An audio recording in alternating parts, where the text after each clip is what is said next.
Eh ben, coucou, salut chez vous, j'espère que vous allez bien, sinon moi je vais super bien. Alors, bonne arrivée dans la vidéo numéro 8 de cette formation Apprendre le MySQL. Et dans cette vidéo précisément, je vais vous parler, je vais continuer avec les commandes Alta commandes en MySQL. Et je vais vous montrer la dernière commande qui est la commande rename ou bien renommer. Cette commande vous permet tout simplement de changer le nom de votre table. Donc si vous avez déjà créé un tableau, donc vous voulez changer le nom de ce tableau, c'est très simple, vous pouvez le faire avec la commande rename à utiliser avec Alta Comment. Et juste après ça, je vais aussi vous montrer la commande truncate, donc ce que ça fait, et après aussi on va voir la commande drop et aussi ce que ça fait en MySQL. Alors sans plus tarder, on passe à la pratique. Voilà, donc on va voir comment utiliser la commande rename en MySQL. Donc comme son nom l'indique, rename en anglais, donc en français rename c'est renommer. Ça vous permet tout simplement de changer le nom de votre tableau. Donc si vous êtes dans votre console MySQL, on y va.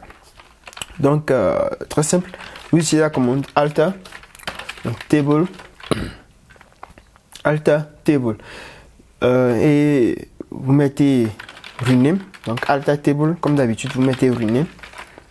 Donc rename to. Non, désolé. Bon, dans un premier temps, nous avons notre tableau. Notre tableau qui s'appelait PHP class. Donc on veut changer PHP class par exemple peut-être en PHP simple. C'est bon? Ou bien PHP élève par exemple. Donc vous allez utiliser la commande alta table, donc table name, donc PHP class, donc c'est le nom de du tableau que nous voulons changer. Donc vous mettez maintenant rename to, et puis vous mettez maintenant le nouveau nom. Donc on va l'appeler PHP élève, tout simplement PHP élève.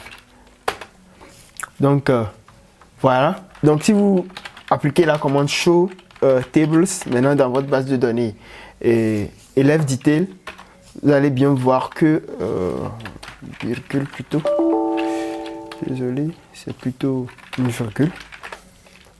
Vous allez voir que au lieu de, avant on avait les PHP class, maintenant on a PHP élève. Donc on a changé le nom de notre tableau en PHP élève. Donc maintenant on va voir la commande truncate. Donc à quoi sert la commande truncate en MySQL? Donc en MySQL principalement, si vous utilisez la commande truncate vous permet de, donc comme je vous le disais dans cette vidéo, je vais aussi vous parler de comment utiliser la commande truncate. Donc la commande truncate vous permet en MySQL de supprimer les éléments dans votre tableau sans toutefois supprimer la structure de votre tableau. Donc vous n'effacez pas le tableau, mais vous effacez les données de ce tableau là.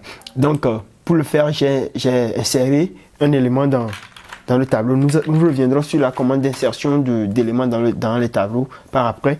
Donc je vais tout simplement faire select from, donc le nom de notre tableau, donc PHP élève. Donc vous allez voir que nous avons un élément dans notre tableau maintenant. Donc nous avons l'élément là qui est déjà créé dans notre tableau. Donc avec la commande truncate, si j'utilise la commande truncate, on va supprimer tous les éléments, toutes les données du tableau sans toutefois supprimer la structure du tableau. Donc pour utiliser cette commande, vous mettez tout simplement truncate et vous mettez truncate table, c'est bon, et vous ajoutez le nom du tableau, donc PHP élève, tout simplement. Donc nous venons d'appliquer la commande truncate. Donc on va encore appliquer la commande sélectionner pour voir maintenant si on a des éléments dans le tableau. Donc vous allez voir que on a comme réponse empty set, ce qui veut dire que nous n'avons aucun détail dans le tableau, les données ont été supprimées. Donc je vais enchaîner à la fin de cette vidéo en vous parlant de la commande drop. Donc la commande drop en MySQL, elle vous permet de supprimer le tableau. Donc ici c'est plus histoire de données, mais vous supprimez et les données et le tableau elle-même, lui-même plutôt. Donc pour appliquer cette commande, vous utilisez tout simplement drop et vous mettez le nom de votre tableau. Donc drop élève. Drop élève. Drop, non, je m'excuse, c'est drop table. Drop table. Tout simplement. Et élève. Donc, show tables dans la base de données que nous avons créée. Si on met show tables, maintenant vous allez voir que nous avons plus de tableaux dans la base de données. Donc, la différence majeure entre la commande truncate et la commande drop, c'est que truncate table vous permet de supprimer toutes les données que vous avez dans votre tableau et la commande drop table vous permet de supprimer et les données et le tableau lui-même. Alors que truncate, vous avez le tableau, vous n'avez plus les données. Donc, merci d'avoir suivi cette vidéo jusqu'à la fin. Jusqu'à la prochaine vidéo, je vous souhaite de vous porter bien. Alors, à plus. Ciao.